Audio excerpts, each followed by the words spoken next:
Fatehpur railway station से Amrit Bharat express train को साध्वी निरंजन ज्योति ने हरी झंडी दिखाकर किया रवाना। इस मौके पर फतेहपुर जिला अधिकारी, फतेहपुर पुलिस अधीक्षक व Fatehpur SDM Fatehpur, additional SP Fatehpur का शहर कोतवाल व अन्य अधिकारी रहे मौजूद। प्रधानमंत्री नरेंद्र मोदी ने बनारस से 2 नई अमृत भारत एक्सप्रेस ट्रेनों को हरी झंडी दिखाकर शुभारंभ किया। फतेहपुर रेलवे स्टेशन पर स्थानीय कार्यक्रम का आयोजन। फतेहपुर रेलवे स्टेशन पर ठहराव का माननीय अध्यक्ष राष्ट्रीय पिछड़ा वर्ग आयोग साध्वी निरंजन ज्योति जी ने हरी झंडी दिखाकर किया शुभारंभ। माननीय प्रधानमंत्री नरेंद्र मोदी ने बनारस से 2 नई अमृत भारत एक्सप्रेस ट्रेनों का शुभारंभ किया।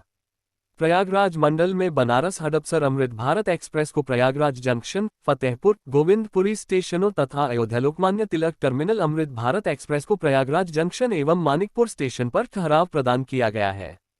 इस अवसर पर आयोजित स्थानीय कार्यक्रम में माननीय अध्यक्ष राष्ट्रीय पिछड़ा वर्ग आयोग साध्वी निरंजन ज्योति जी द्वारा बनारस हडपसर अमृत भारत एक्सप्रेस के फतेहपुर रेलवे स्टेशन पर ठहराव का हरी झंडी दिखाकर शुभारंभ किया गया। कार्यक्रम के प्रारंभ में प्रयागराज मंडल के अपर मंडल रेल प्रबंधक दीपक कुमार ने मंच पर उपस्थित गणमान्य अतिथियों का प्लांट एवं शाल देकर स्वागत किया। इस अवसर पर अध्यक्ष राष्ट्रीय पिछड़ा वर्ग आयोग साध्वी निरंजन ज्योति, विधायक खागा कृष्णा पासवान एवं विधायक जहानाबाद राजेंद्र सिंह पटेल, भाजपा के पूर्व जिला अध्यक्ष आशीष मिश्रा, भाजपा जिला अध्यक्ष अनु श्रीवास्तव, आदर्श व्यापार मंडल के राष्ट्रीय अध्यक्ष प्रदीप गर्ग, आदर्श व्यापार मंडल के जिला अध्यक्ष अनुभव अनुराग मिश्रा सहित अधिकारीगण, गणमान्य जनप्रतिनिधि और बड़ी संख्या में जनसमूह उपस्थित रहा। इस अवसर पर उपस्थित जनसमूह को संबोधित करते हुए कार्यक्रम के मुख्य अतिथि अध्यक्ष राष्ट्रीय पिछड़ा वर्ग आयोग साध्वी निरंजन ज्योति ने प्रधानमंत्री नरेंद्र मोदी का धन्यवाद किया और रेल मंत्री अश्वनी वैष्णव का भी आभार व्यक्त करते हुए कहा कि आज का दिन हमारे लिए गर्व का दिन है। प्रधानमंत्री नरेंद्र मोदी द्वारा बनारस हडपसर अमृत भारत एक्सप्रेस को प्रयागराज जंक्शन, फतेहपुर, गोविंदपुरी स्टेशनों पर प्रदान किया गया है। अमृत भारत एक्सप्रेस में सुखद एवं आरामदायक यात्रा के लिए उन्नत सुविधाएं प्रदान की जा रही हैं। ये ट्रेन हजारों यात्रियों की यात्रा को और सुविधाजनक, सुरक्षित एवं बेहतर अनुभव प्रदान करेगी। आज 2 नई अमृत भारत एक्सप्रेस ट्रेनों के शुभारंभ के साथ प्रयागराज मंडल से कुल 26 अमृत भारत ट्रेनों का संचालन हो गया है और भारतीय रेल में अमृत भारत ट्रेनों की कुल संख्या बढ़कर 66 हो गई है। इस अवसर पर अपर मंडल रेल प्रबंधक प्रयागराज मंडल दीपक कुमार ने अपने स्वागत भाषण में कहा कि यह ट्रेन न केवल पूर्व और पश्चिम भारत के बीच कनेक्टिविटी को सुदृढ़ करेगी, बल्कि प्रयागराज, वाराणसी, अयोध्या, पुणे एवं मुंबई जैसे प्रमुख शहरों के बीच यात्रा को अधिक तेज, सुरक्षित और सुलभ बनाएगी। बनारस से पुणे और अयोध्या से मुंबई को जोड़ने वाली ये नई रेल सेवाएं केवल शहरों को नहीं, बल्कि आस्था, संस्कृति और विकास को एक सशक्त सूत्र में जोड़ती हैं। प्रयागराज मंडल भारतीय रेल के व्यस्ततम रेल मार्गों में से एक गाजियाबाद पंडित दीनदयाल उपाध्याय खंड को सेवित करता है। प्रयागराज मंडल भारतीय रेल का एक अत्यंत महत्वपूर्ण मंडल है, जो न केवल यात्री परिवहन बल्कि माल ढुलाई के क्षेत्र में भी अग्रणी भूमिका निभा रहा है। प्रयागराज जंक्शन स्टेशन इस मंडल का एक प्रमुख एवं व्यस्त स्टेशन है, जहां यात्रियों का आवागमन निरंतर बढ़ रहा है। ये स्टेशन न केवल उत्तर भारत बल्कि पूरे देश के लिए एक महत्वपूर्ण रेल कनेक्टिविटी हब के रूप में विकसित हो रहा है। इसी तरीके से कमर्शियल फील्ड में हम लोगों ने करीब 2753 करोड़ की आय अर्जित की। पिछले साल 7.5 करोड़ यात्रियों का परिवहन किया गया। अब तक की सर्वश्रेष्ठ माल भाड़ा आय 843 करोड़ रुपए है, जो कि पिछले रिकॉर्ड 812 से करीब 4% अधिक है।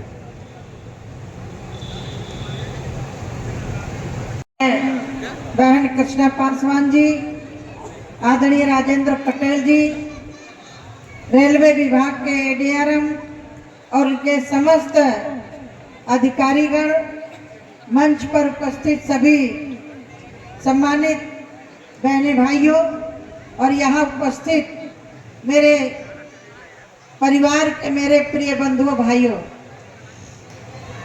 आज का दिन हमारे लिए बहुत ऐसी ऐतिहासिक दिन है। ये सिर्फ ट्रेन फतेहपुर रुकने की नहीं है, यहाँ से बहुत सारे हमारे काम करने वाले लोग महाराष्ट्र जाते हैं, उनके लिए भी सुविधा, और बहुत सारे बच्चे पुणे में पढ़ते भी हैं, उनके लिए भी डायरेक्ट सुविधा फतेहपुर से उपलब्ध हो रही है। इसके लिए देश के यशस्वी प्रधानमंत्री जी का जनपद फतेहपुर वासियों की तरफ से बहुत बहुत अभिनंदन और आभार। डॉक्टर अंबेडकर साहब ने जन्म लिया था, वो महाराष्ट्र की धरती है। उत्तर प्रदेश से महाराष्ट्र को जोड़ने वाली ये ट्रेन एक बहुत ही महत्वपूर्ण ट्रेन है। यद्यपि फतेहपुर स्टेशन में चाहे कटरा वैष्णो माता जी के लिए हो और चाहे महाकालेश्वर के लिए हो, चाहे राजस्थान जाने के लिए हो, चाहे फरुखाबाद जाने के लिए हो, ऐसी बहुत सारी ट्रेनों का ठहराव हुआ है। मैं आगे भी हमारी विधायक जी ने और वहाँ के खागा के लोगों की मांग है, मैं उसके लिए बिल्कुल प्रयासरत हूँ और मैं चाहूंगी एडीआरएम साहब से कि आपका प्रवचन पहुंचना चाहिए। एक निवेदन के साथ मैं वाणी पर विराम देती हूँ, क्योंकि जनपद आज हम सब लोग जहाँ 52 लोगों को एक साथ फांसी की सजा दी गई थी, 28 अप्रैल है, उन लोगों की याददाश्त में आज ये रेलवे स्टेशन में नई ट्रेन मिल रही है। तो मैं चाहूंगी ये जो हमारी स्टेशन पर बाल पेंटिंग होने वाली है, उसमें हमारे अमर शहीद जोधा सिंह अटैया, ठाकुर दरिया सिंह, गणेश शंकर विद्यार्थी, सोहनलाल द्विवेदी ऐसे महापुरुषों के कारण फतेहपुर गौरवान्वित है। तो उनकी बाल पेंटिंग के माध्यम से हमारे बच्चों के लिए, हमारे लोगों के लिए यादगार होगा और प्रेरणा स्रोत बनेगा। तो मैं चाहूंगी कि जब भी दीवारों में बाल पेंटिंग हो तो उनका उद्धृत, उनका नाम जरूर अंकित होना चाहिए, जिससे हमारे जनपद का लोग पढ़ें। ये जनपद साधारण नहीं है, ये जनपद वह है जो पूरा देश गुलाम हुआ था, लेकिन फतेहपुर 31 दिन तक गुलाम नहीं हुआ था, इन्हीं वीर सपूतों के कारण। तो हम अपने जनपद पर गर्व करें, गौरव करें। आपके लिए ट्रेन सुपुर्द है, देश के सचिव प्रधानमंत्री जी ने रवाना की है, फतेहपुर के लिए गौरव मिला है। इसके लिए पुनः रेल मंत्री जी का, माननीय प्रधानमंत्री जी का आभार व्यक्त करती हूँ। इन्हीं शब्दों के साथ वाणी पर विराम देती हूँ। और ये स्टेशन लगभग 7 स्टेशन है, बीच में पड़ेंगे बनारस और खड़गपुर का, इन दोनों के बीच में स्टेशन हमारी पड़ रही है, जिसमें बनारस, प्रयागराज, फतेहपुर, गोविंदपुरी, उरई, झांसी, बीना, उसके बाद पुणे पहुंच जाएगी। ज्यादा टाइम भी नहीं लगेगा और पर डे है। ये और अच्छी बात है कि कम से कम ये पर डे है ट्रेन, जिससे आप लोग अपनी यातायात, कहते हैं ट्रेन चलती है तो देश चलता है, ट्रेन प्रगति करती है तो देश प्रगति करता है। बहुत बहुत धन्यवाद। धन्यवाद, धन्यवाद मैडम। वीरान पड़ा हुआ था, यहाँ कोई आने की हिम्मत नहीं जुटा सकता था, और मुझे लग रहा है कि आज 1 नंबर प्लेटफार्म पीछे रह गया। ये चौथा नंबर प्लेटफार्म नंबर 1 है। सुविधाओं से लैस सोचल सीढ़ी, लिफ्ट सहित पूरी सुविधाओं से फतेहपुर का स्टेशन सुसज्जित होने जा रहा है।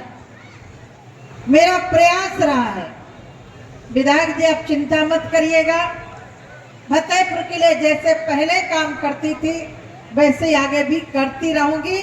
फतेहपुर वासियों के लिए जो भी आवश्यकताएं होगी मेरे स्तर से वो मैं पूरा करने के लिए प्रयास करती रहूंगी। मैं, क्योंकि बच्चों का और हमारा कार्यक्रम बहुत नजदीक है, आज प्रधानमंत्री जी ने 2 अमृत योजनाओं का, भारत ट्रेनों का शुभारंभ किया है। एक है अयोध्या से और एक है बनारस से। ये हमारे तीर्थों को जोड़ने वाली, और पुणे जानते हो जहां छत्रपति शिवाजी ने पूरे उन लोगों को ललकारा था, उन लोगों से सामना किया था जिन लोगों ने देश में गुलामी के समय पर हमें गुलामी के जंजीरों में जकड़ा था। महाराष्ट्र वो धरती है जहां देश को संविधान देने वाले हो, हर क्षेत्र में उन्होंने बहुत काम किया है। मैं ये जरूर कहूंगी कि दीदी एक रह गया है, आप से मैं कह नहीं सकती, मांग नहीं सकती, पिछड़ा आयोग की अध्यक्ष हैं। मैं ये चाहूंगी कि मेरे यहाँ खागा विधानसभा में भी ट्रेन रुकने लगे, क्योंकि खागा के व्यापारी, खखड़ेरू के व्यापारी, किशनपुर के व्यापारी, धाता के व्यापारी सब जाते हैं कानपुर के लिए, तो बड़ी समस्या होती है, तो वहाँ पर भी ट्रेन रुकने लगे। ये सब आपकी देन है कि जनपद फतेहपुर आज चमक रहा है और आगे बढ़ रहा है। मैं ज़्यादा ना कुछ कह करके पुनः आए हुए सामने सभी लोगों को अपना मस्तक झुका करके प्रणाम करती हूँ और पुनः दीदी को भी प्रणाम करते हुए दीदी को बहुत बहुत बधाई देती हूँ कि दीदी को अभी फतेहपुर जनपद की ज़रूरत है और आपको देखना पड़ेगा। जो अधूरे कार्य हैं उनको आप सीधे वहाँ पहुँचाइए और करवाइए। इन्हीं शब्दों के साथ आप लोग नारा लगाओगे, योगी मोदी, योगी मोदी साध्वी निरंजन ज्योति, योगी मोदी साध्वी निरंजन ज्योति जिंदाबाद जिंदाबाद। 2014 से यात्रा शुरू हुई थी। आज देश के यशस्वी प्रधानमंत्री जी ने काशी विश्वनाथ की पावन धरती से अयोध्या से पुणे, बनारस से पुणे, जिसमें पुणे से बनारस और बनारस से पुणे चलने वाली ट्रेन को माननीय प्रधानमंत्री जी ने बनारस से हरी झंडी दिखाई। आप जिस प्लेटफार्म में खड़े हैं, शायद मुझे लग रहा है कि 14 के पहले तो यहाँ स्टेशन ही नहीं था। आज आपको अमृत भारत स्टेशन का यहाँ से रवानगी की है और आप अमृत भारत स्टेशन में खड़े भी हैं। आपको महसूस भी हो रहा होगा कि हम फतेहपुर में हैं कि या अन्य स्टेशन में हैं। लगातार 2014 से स्टेशन हो, रोड हो, एयरपोर्ट हो, हर क्षेत्र में काम किया है। मैं आज आभार व्यक्त करती हूँ देश के यशस्वी प्रधानमंत्री जी का, माननीय रेल मंत्री जी का। हमारे जनपद को, दोबा को ये सौगात दी है। यहाँ के बहुत सारे श्रमिक हैं जो महाराष्ट्र जाते हैं, उनके लिए, और बहुत सारे बच्चे पुणे में पढ़ते भी हैं, व्यापार भी लोग करते हैं, सभी के लिए ये सुविधाजनक ट्रेन है। और इसी तरह से मेरी कोशिश रहेगी कि जनपद के लिए अधिक से अधिक और भी कुछ उपलब्ध हो सके। मैं आभार व्यक्त करती हूँ पुनः देश के यशस्वी प्रधानमंत्री जी। 52 इमली में कार्यक्रम आयोजित किया गया था। हाँ, आज 52 इमली, क्योंकि हमारे जनपद के लिए एक अमर शहीदों का दिन था, जहाँ मैं भी गई थी। 52 इमली में आज के दिन ही 52 लोगों को फांसी के फंदे पर लटकाया गया था, शहादत दी थी। उनकी स्मृति में भी हम सब लोगों ने वहाँ श्रद्धांजलि अर्पित की। और मैंने अभी मंच से भी आग्रह किया है कि जैसे अन्य स्टेशनों में वॉल पेंटिंग होती है, तो हमारे अमर शहीदों का नाम यहाँ अंकित हो, जिससे लोग समझ सकें कि ये जनपद कौन सा है। जब आदमी चित्र देखता है तो उसका शोध भी करता है। शायद मुझे लग रहा है कि 52 इमली का बहुत पहले उद्धार हो जाना चाहिए था। हमारे राजेंद्र पटेल जी थे, उन्होंने कुछ छाल वगैरह बनवाया था। उसके बाद से मैंने जब 14 में देखा वहाँ जाकर के, तो बड़ी बड़ी घास खड़ी थी। जिस पेड़ में लटकाया गया था, फांसी दी गई थी, वो पेड़ भी सूख रहा था। 31 लाख रुपया ला करके उसका सौंदर्यीकरण करवाया। वहाँ एक आज अमली का पेड़ फल रहा है, फूल रहा है। वो हमारे शहीदों की याद दिलाता है। मैं आज उनको बहुत बहुत नमन करती हूँ, जिनके कारण आज हम सब लोग आज़ादी की सांस ले रहे हैं, जी रहे हैं। तांत्रिक देश है और प्रजातांत्रिक देश में जनता को अपने मनमाफिक सरकार चुनने का अधिकार होता है। मैं पश्चिम बंगाल की जनता से अपील करती हूँ कि अपने मताधिकार का प्रयोग करके अच्छी सरकार बनाएं और अपने पश्चिम बंगाल का विकास करें। चुनाव आयोग पर लगातार आरोप लगा रहा है। देखिए, मैं तो इतना मानती हूँ कि संवैधानिक पदों पर आरोप नहीं लगाना चाहिए, चाहे कोई भी दल हो। ये जनता चुनती है। यदि जनता पर विश्वास है तो आप किसी पर आरोप क्यों लगाते हैं? यदि आपने काम किया तो काम के बल पर जनता वोट देगी।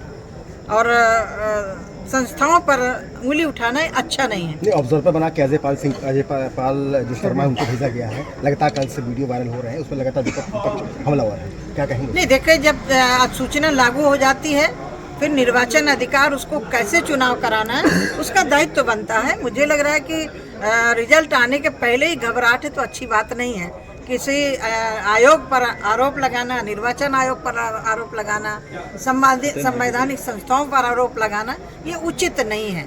और मुझे लग रहा है कि पश्चिम बंगाल जिस तरह से वहाँ लोग उत्पीड़न झेल रहे थे, तो मुझे लग रहा है कि जनता वहाँ की जरूर जवाब देगी। मैं आज इतने कह सकती हूँ कि कुछ संस्थाएं हैं जिन पर आरोप नहीं लगाना चाहिए। सरकारें किसी की भी हों, चुनाव के मैदान में जाते हैं लोग, लेकिन संवैधानिक संस्थाओं पर आरोप लगाना उचित नहीं है। कितनी सीटें आ रही हैं? आप देख लीजिए।